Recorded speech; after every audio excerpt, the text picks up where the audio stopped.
사도 바울은 데살로니가 전서를 쓴 이후에, 즉 데살로니가 교인들에게 쓴 첫 번째 편지를 쓴 이후에 얼마 지나지 않아 곧 이 편지를 쓴 것으로 사료가 됩니다. 곧 두 번째 편지를 써야 할 필요를 느꼈습니다. 왜 그런가 하면 데살로니가 전서의 지배적인 분위기는 주님이 곧 오실 것만 같은 분위기이기 때문입니다. 그런데 이제 데살로니가 후서를 쓴 이유는 주님이 곧 오실 것이라고 말씀을 들은 성도들이 곧 오실 거니까 자기 일을 곧 그만두고 게으름에 빠지고 성도들 집에 빌붙어 가지고 아주 나태한 생활을 했다는 것이죠.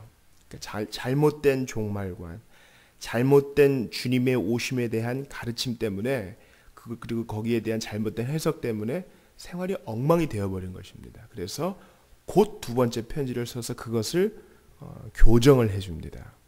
그래서 2장 1절을 보세요. 형제들아, 비록 오류에 빠져 있지만은 이들을 최대한 존중합니다. 형제들아, 우리가 너희에게 구하는 것은 우리 주 예수 그리스도의 강림하신가. 이 강림은 두 번째 강림, 심판주로서의 재림을 말하는 겁니다.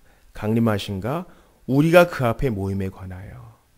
그러니까 주님께서 심판하실 때 모든 성도들을 그 앞에 모으실 텐데 그 일에 대해서 다시 한번 경고할 필요가 있습니다. 2절을 보세요. 영으로나 또는 말로나 또는 우리에게서 받았다 하는 편지로나 주의 날이 이르렀다고 해서, 바울도 분명히 데살로니가 전서에서 이 얘기를 했습니다. 주의 날이 이를 것인데 곧 올 것이니 임박할 진노를 피하고 준비하라. 그런데 해서 쉽게 마음이 흔들리거나 두려워하거나 하지 말아야 한다는 것이라. 주님이 오신다는 것은 분명한데 초반에 보십시오. 영으로나 또는 말로나 또는 우리에게서 받았다는 편지로나, 즉 이들이 보내지 않은 잘못된 편지가 이들 사이에 돌면서 거봐, 곧 오신다 그랬지, 언제쯤 오신다 그랬지, 이렇게 성도들 사이에 위화감을 주는 잘못된 가르침과 문서들이 있었다는 것을 우리가 추측할 수 있습니다. 이런 것들 때문에 어떡하지? 불안감만 고조되는 것입니다. 예수님의 이름으로 모인 성도들은 마땅히 모일 때마다 기쁨이 있어야 하고 복된 소망이 있어야 하고 오래 참을 만한 충분한 인내와 설득이 있어야 되는데 어떡하지? 염려와 애매모호한 공포만 있게 되는 것입니다. 바울은 엄중히 경고합니다. 그런 것 때문에 흔들리지 말아라. 주의 날이 이르렀다고 해서, 그 뒤에 말씀이 아주 중요합니다. 주의 날이 이르렀다고 해서, 그러니까 이것은 우리 주님이 처음에 초림하실 때는 이른바 그 동방의 점성술사, 점보는 천문학자들과 목동들, 천시받고 부정한 사람으로, 부정한 것에 자주 접촉되는 목동들에게만 경배를 받으셨지만 재림하실 때는 그 방식은 우리가 몰라요. 그러나 모든 인류가 그를 볼 수 있는 방식으로 공개적으로 오신다는 것입니다. 생각만 해보세요. 어떻게 그렇게 오실 수 있을까? 모든 이가 그를 보리라. 그를 찌른 자도 주님을 보리라 그랬습니다. 공개적으로 오실 텐데 생각만 해도 참 두려운 일이고 엄중한 일이고 장대한 일인데, 그런 일이 속히 있다 할지라도 성도들에게 뭐라 그래요? 쉽게 마음이 흔들리거나 두려워하거나 하지 말아야 한다는 것이라. 두려움은 성도의 자질이 아니다. 두려움은 성도의 특징이 아니다. 바울이 분명히 얘기합니다. 어떤 일이 있든 간에. 왜냐하면 구원받은 성도들에게 하나님이 우리에게 주시는 마음은 두려워하는 마음이요, 오직 능력과 사랑과 근신하는 마음이라 그랬습니다. 주의 날이 곧 이르렀다 하는 잘못된 메시지뿐만 아니라 생명에 대한 위협, 관계에 대한 단절, 경제적인 위태로움도 우리를 두려워한다면 뭔가 잘못된 것입니다. 우리가 두려워해야 할 분은 하나님 한 분뿐이요, 두려움 가운데 사랑해야 할 분도 하나님 한 분뿐이니 그 외에 우리를 두려워하는 것이 있다면 뭔가 문제가 있는 겁니다. 뭔가 문제가 있는 것입니다. 주님의 다시 오심, 온 세상 사람들이 볼 수 있게 다시 임하시는 그것도 우리를 두렵게 하는 것이 아니라 뭐예요? 아, 오셨구나. 기쁨과 설렘이 되어야 되는 것이지, 그것이 두려움으로 당신들에게 다가왔으면 문제가 있는 겁니다. 지금 사도 바울이 원리를 분명히 얘기해 주는 겁니다. 오늘 아침에 우리가 이거 하나만 붙들어도 좋겠습니다. 우리는 예수 믿기 처음에, 예수를 처음 믿을 때 분명히 두려움이 있었습니다. 죄에 대한 공포가 있었고, 이 죄에 대한 문제를 해결하지 않으면 지옥불에 떨어질 것이라는 공포와 두려움이 분명히 있었습니다. 그러나 찬송가 가사처럼 모든 공포 내게서 물리치시니 내 마음 항상 주 안에 있도다. 예수를 믿은 그 직후부터 성령께서는 그 공포를 깨끗하게 씻어주십니다. 어두움 가운데 홀로 있어도, 온갖 타격이 있어도 두려워할 분은 하나님 한 분뿐이고, 내 인생이 그분 손안에 있기 때문에 나는 지금 죽어도 여한이 없습니다. 망해도 망하는 것이 아닙니다. 이런 분명한 신앙 고백이 있기 때문에 그리스도인은 하나님 한 분 외에 어떤 두려운 대상이 없는 것입니다. 그것은 그가 오만하다는 것이 아니요, 괜히 기고만장하다는 것이 아니라 진정한 두려워할 분을 알게 되었다는 것이죠. 사도 바울이 이 원리를 제시한 이후에 3절을 보세요. 누가 어떻게 하여도 너희가 미혹되지 말아라. 흔들리지 말아라. 먼저 배교하는 일이 있고, 이 배교는 집단적인 배교입니다. 배는 뭐예요? 등 돌릴 배, 교는 가르칠 교. 바른 교리에서 등을 돌리는 일이 있고, 저 불법의 사람 곧 멸망의 아들이 나타나기 전에는 그날이 이르지 아니하리니. 대부분의 우리나라 보수적이고 복음적인 교회 말고요, WCC라고 세계교회협의회 이제 전 세계 회의가 내년에 부산에서 열립니다.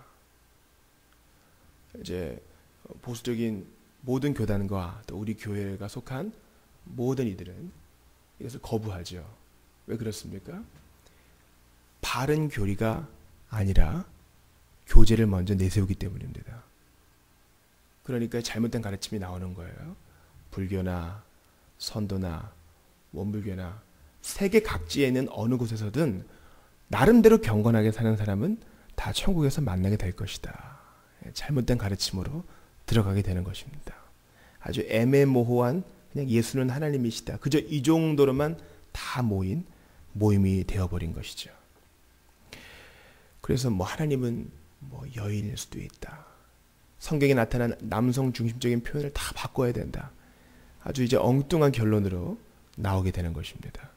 그런데 3절에 나오는 이 배교는 이것보다 더 큰 것입니다. 교회 전체가 다 주님을 떠나게 되고, 대다수의 사람들이 다 넓은 길로 가게 돼서 믿는 자들이 아주 외로워질 그날이 올 텐데, 그날이 와야 주님 오시니까 지금은 그런 일 없지 않느냐.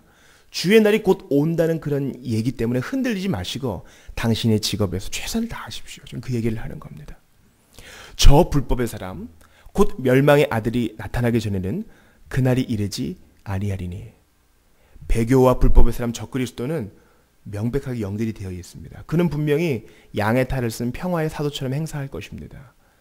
이것이 어떤 사람인지 우리는 몰라요. 게다가 사도 요한은 적그리스도들 복수로 표현되었습니다.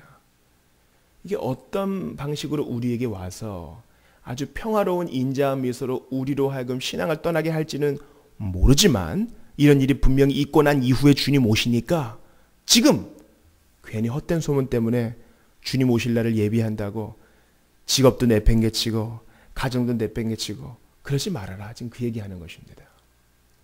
저 불법의 사람, 멸망의 아들. 4절 보세요. 그는 대적하는 자라 신이라고 불리는 모든 것과 숭배함을 받는 것에 대항하여 그 위에 자기를 높이고 하나님의 성전에 앉아 자기를 하나님이라고 내세우느니라. 이 모든 것을 고려해 볼 때 개혁자들은, 종교 개혁자들은 대부분 이러한 불법의 사람이 교황이라고 분명히 얘기했습니다. 그러나 21세기를 사는 사람 우리들은 교황일 수도 있고 우리가 모르는 어떤 영역에 있는 사람일 수도 있으나 우리는 확실히 모르니 그저 마음을 지킬 뿐입니다. 이렇게 고백하는 것이 최선일 것입니다. 그는 분명히 대적하는 자, 멸망의 아들이고 하나님의 성전에 앉아 자기를 하나님이라고 내세운다고 했습니다. 자, 사도 바울의 주장을 정리하면 이것입니다. 멸망의 아들이 나타나 많은 성도들을 미혹해서 평화의 길로 가는 것처럼 보이지만 배교시키는 일이 있을 것이니 그때가 아직 이르지 않았으니 괜히 두려워하지 말고 직업도 떠나지 말고 자식도 떠나지 말고 있는 자리에서 최선을 다하라. 이것이 지금 사도 바울의 권면입니다. 사도 바울의 가장 중요한 핵심적인 권고 중에 하나는 그대로 있으십시오입니다. 그대로. 당신이 지금 종으로 부름받았습니까? 지금 로마 시대를 말하는 거예요. 당신이 자유인이 되는 것도 좋으나 하나님이 부르셨으면 그 자리에서 주님을 섬기십시오. 여러분, 군인은 어떨 때 전쟁도 해야 돼요. 지금 데살로니가 교인들이 대부분이 군인이에요. 당신 지금 전쟁도 나가서 창도 휘두르고 칼도 휘두르고 그러죠. 그렇게 사람 죽이지 마시고 군인 때려치십시오. 이렇게 얘기 안 했습니다. 있는 자리에서 최선을 다하십시오. 이렇게 얘기했습니다. 거기에는 고위 관리의 아내들도 있었을 거예요. 당신들 그렇게 로마 정부의 녹을 먹고 사는 그런 공무원의 아내가 될 수 있습니까? 당장 이혼하십시오. 그런 얘기 안 했습니다. 그저 있는 자리에서 최선을 다하는 것이 사도 바울의 중요한 권면입니다. 잘못된 것이 있을 때는 박차가 나오는 것도 맞는 것이나 사도 바울은 우선 주님이 오시는 것 때문에 이리저리 부안해동하지 말고 있는 자리에서 최선을 다하라. 그 얘기를 하고 있는 것입니다. 나는 바른 종말신앙을 갖고 있는가? 바른 종말신앙을 갖고 있는가? 이단에 의해 미혹되는 사람이 주변에 있다면 내가 할 수 있는 일은 무엇인가? 특별히 2절 말씀으로 다시 한번 권면을 드리고자 합니다. 영으로나 말로나 우리에게서 받았다 하는 편지로나 잘못된 문서로 우리를 괴롭히는, 성도를 괴롭히는 사람들이 얼마나 많아요. 제가 지난 금요일에 말씀드렸습니다. 이 세상에서 가장 불쌍한 사람은 통일교 신학생이에요. 통일교 신학생, 외국에서 공부하는 통일교 신학생이 이 세상에서 가장 불쌍한 사람일 거예요. 왜 그런지 아세요? 원리 강론을 읽어야 되기 때문에 그 어려운 우리말을 배워야 하기 때문입니다. 이런 원리 강론을 보시면은요, 얼마나 은혜로운지 몰라요. 왜 그러느냐? 성경이 그렇게 많이 인용된 책이 없어요. 원리 강론은 우리가 정경으로 인정하는 성경에서 온갖 것들을 다 발췌한 책입니다. 근데 문제는 해석과 흐름을 잘못해 놓았기 때문에 이단의 책이 되는 것입니다. 여러분, 이단들은요, 우리가 보기에 명백한 이단들도 온갖 성경 구절을 다 짜집기 해가지고 자기들 좋은 대로 해석하는, 오늘 본문 2절에 나오는 우리에게서 받았다 하는 편지로나 실제로는 사도가 쓴 것 같은데 위조된 것이고 잘못된 것이고 해석이 그릇된 것이란 것입니다. 따라서 우리는 무조건 성경만 가르친다고 바른 가르침이 아니요, 그것을 종교개혁적인 입장에서 오직 사도 바울이 얘기한 은혜의 교리의 입장에서 해석하는 교회, 그런 가르침을 가르치는 목회자를 선택해야 할 것입니다. 하나님께서 이제 9월부터 시작되는 생명의 삶을 통해서 바른 가르침을 받는 성도들이 많이 일어날 수 있도록 여러분 기도해 주시기를 바랍니다. 오늘 열방을 위한 기도는 쿠웨이트를 위한 기도입니다. 자국 내에서 새로운 교회 건물을 건축하는 것을 금지하는 법이 통과된 상황에서 성도들의 마음을 굳세게 하여 믿음 안에서 더욱 든든하게 자라게 하옵소서. 쿠웨이트의 하나님의 복음, 특별히 하나님의 교회가 잘 세워질 수 있도록 여러분 기도해 주십시오. 오늘 말씀을 붙들고 기도합시다. 하나님, 어떤 것도 우리를 두려워하지 않도록, 어떤 것도 우리의 두려움의 대상이 될 수 없음을 주님 앞에 고백합시다. 하나님 한 분 외에는 누가 우리를 겁내게 하리요? 내가 누구를 무서워하리요? 여호와는 생명의 빛과 능력이 되시니 내가 누구를 두려워하리요? 이렇게 고백하면서 오늘도 담대하게 나아갈 수 있도록 도와주시옵소서. 우리를 겁내게 하는 여러 가지 상황들과 앞날의 미래에 정말 예견되지 않은 일들이 많이 있습니다. 아버지 하나님, 믿음으로 돌파해 나갈 수 있도록 도와주시옵소서.